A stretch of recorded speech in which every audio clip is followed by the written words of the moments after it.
As the 2024 campaign heats up, abortion rights are expected to play a major role in next year's races. And now groups in more states are looking to put the issue on the ballot. Dasha Burns takes us to Missouri.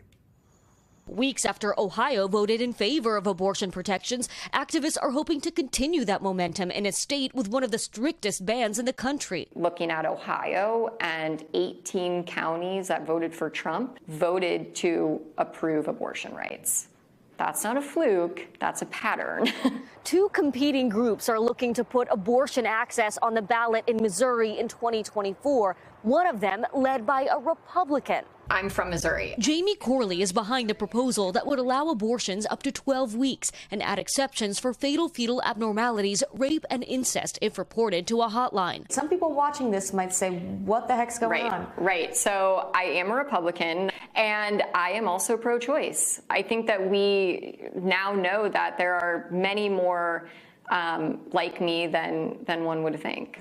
A more progressive group wants to allow abortions later in a pregnancy. Why not try for something more expansive? It goes back to what is passable today. Women are truly, their lives are at risk when they're pregnant in Missouri. We need something that can pass, and we believe that voters will support this. But she's facing opposition both from groups that want to keep the ban in place. In Missouri, we are a pro-life state, and we've been a pro-life state for 50 years. And groups that want more abortion protections, like Planned Parenthood. The idea that we would limit access at an arbitrary gestational age really does say that we aren't paying attention to what's actually the lived reality and what's happening on the ground right now. Isn't 12 weeks better than nothing? I'm going to just say no, it is not. Views on abortion often defy party lines. So the question is, what will voters support? Allie Rand is a conservative Catholic mom of 5. She says she never imagined she'd support abortion rights until she experienced complications while pregnant with twins. It was terrifying.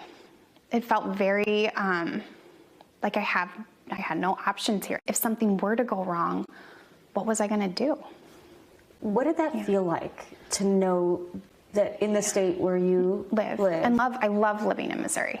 That you had no choices. It's just a really helpless feeling. It almost makes you feel like if you chose to leave the state, that you're a criminal. Her twins were born healthy, but she says she now supports abortions up to 12 weeks. Dasha Burns, NBC News, St. Louis, Missouri. Thanks for watching. Stay updated about breaking news and top stories on the NBC News app or follow us on social media.